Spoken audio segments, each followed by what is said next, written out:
એક નગરપાલિકા તો એવી છે કે જ્યાં અપક્ષની પેનલ જીતી છે। કઈ છે તે નગરપાલિકા, ક્યાંથી અપડેટ મળી રહ્યા છે? Over to you Krishna.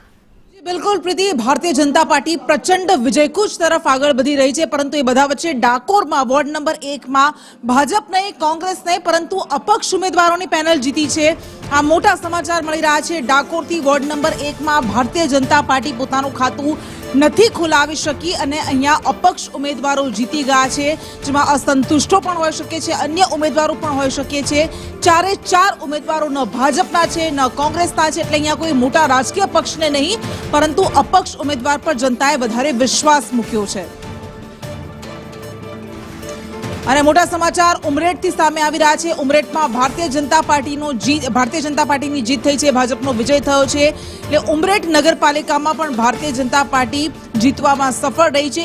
એક બાદ એક બેઠકો જીતી રહી છે, એક બાદ એક પેનલ જીતી રહી છે। આખી પેનલ ભારતીય જનતા પાર્ટીની જીતી રહી છે। બધા વચ્ચે ઉમરેઠ નગરપાલિકામાં પણ ભારતીય જનતા પાર્ટીના ઉમેદવારોનો વિજય થયો છે।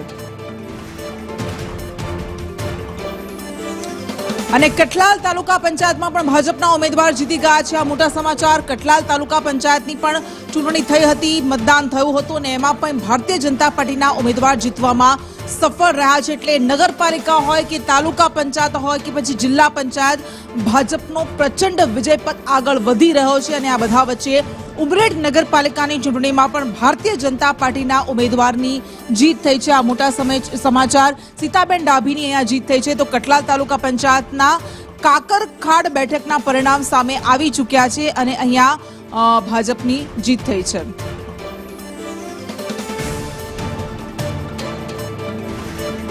અને આણંદના પરિણામ સામે આવી રહ્યા છે। આણંદના વોર્ડ નંબર 2 માં આખી પેનલની જીત નથી થઈ, પેનલ તૂટી છે, કારણ કે 2 ઉમેદવારો ભારતીય જનતા પાર્ટીના જીત્યા છે, જ્યારે 2 ઉમેદવારો અપક્ષ જીત્યા છે। આણંદની નગરપાલિકા વોર્ડ નંબર 3 ના જે પરિણામ સામે આવ્યા વોર્ડ નંબર 2 માં, એમાં 2 પર અપક્ષ જીત્યા છે, જ્યારે 2 માં ભાજપની જીત થઈ છે। 2 ઉમેદવારો ભાજપના જીતી શક્યા છે, એટલે પેનલ તૂટી છે।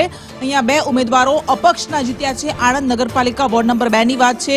અપક્ષના ઉમેદવારો પણ કોંગ્રેસ કરતા વધારે જીતી રહ્યા છે। સતત અમે આપને બતાવી રહ્યા છે, ક્યાંક તો આખી પેનલ જ અપક્ષની જીતી રહી છે। આણંદ નગરપાલિકા વોર્ડ 2 ના પરિણામ સામે આવ્યા કે જેમાં 2 ઉમેદવારો અપક્ષ છે। આ વખતે ઘણા બધા એવા હતા ભારતીય જનતા પાર્ટીના અસંતુષ્ટો કે જેમને ટિકિટ નહોતી મળી અને તેમણે અપક્ષમાંથી ઉમેદવારી નોંધાવી હતી, એટલે કેટલીક જગ્યાએ એવા ઉમેદવારો પણ જીતી રહ્યા છે।